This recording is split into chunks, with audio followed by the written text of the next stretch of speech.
नमस्कार दोस्तों, आज मैं आपको वैनायकी गणेश चतुर्थी व्रत की कथा सुनाने जा रही हूँ। एक समय की बात है, एक गांव में विष्णु शर्मा नाम के ब्राह्मण रहते थे।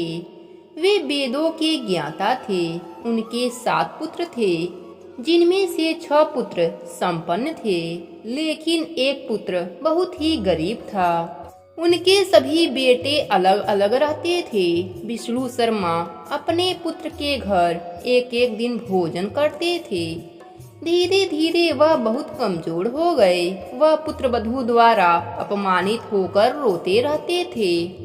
एक बार विष्णु शर्मा ने गणेश चतुर्थी का व्रत रखा और अपने सबसे बड़ी बहू के घर पहुँचे और बोले, बहू, मैं आज व्रत रखा हूँ, तुम पूजा का सामान इकट्ठा कर दो तो चौथ माता खुश होकर तुम पर कृपा करेंगी।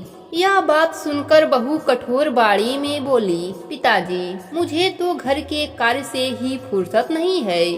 मेरे पास इन फालतू के कामों के लिए समय नहीं है।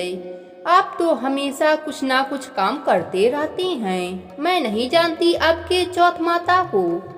सबसे बड़ी बहू से डांट सुनकर विष्णु शर्मा अपने सभी बहुओं के घर गए, परंतु सभी ने उन्हें डांट कर भगा दिया।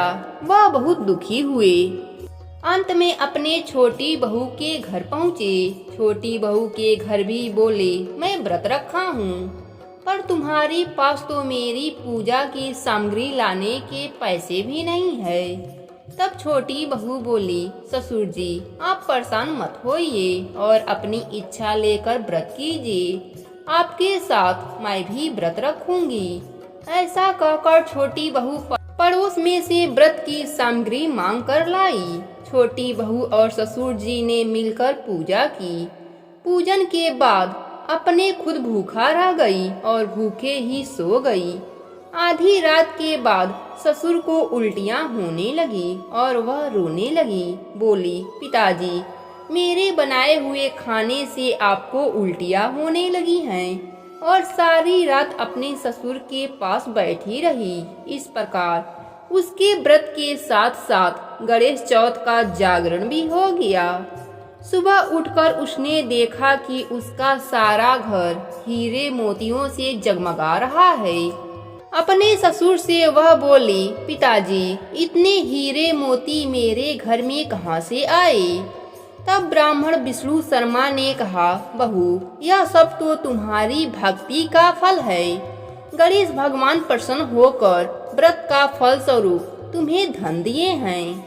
तब बहू बोली, पिताजी, आपकी कृपा से गणेश जी मुझ पर प्रसन्न हुए हैं और मेरा दुख दूर हुआ है। छोटी बहू के घर इतना धन देखकर विष्णु शर्मा के सभी बेटे बहू वहां आ गए और क्रोधित होकर बोले, बुढ़े ने अपना सारा धन जमा किया हुआ था और अब छोटी बहू को चोरी से दे दिया।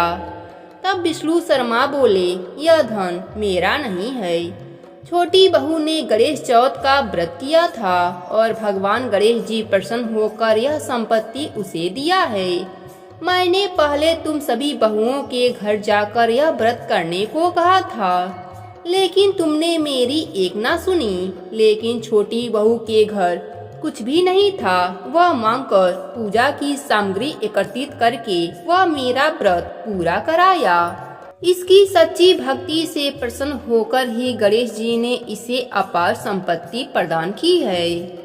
हे गणेश जी महाराज, जैसे आपने छोटी बहू पर कृपा करी, वैसे ही अपने सभी भक्तों पर अपनी कृपा बनाए रखना। कहानी अधूरी हो तो पूरी करना, पूरी हो तो मान रखना। प्रेम से बोलिए गणेश भगवान की जय हो।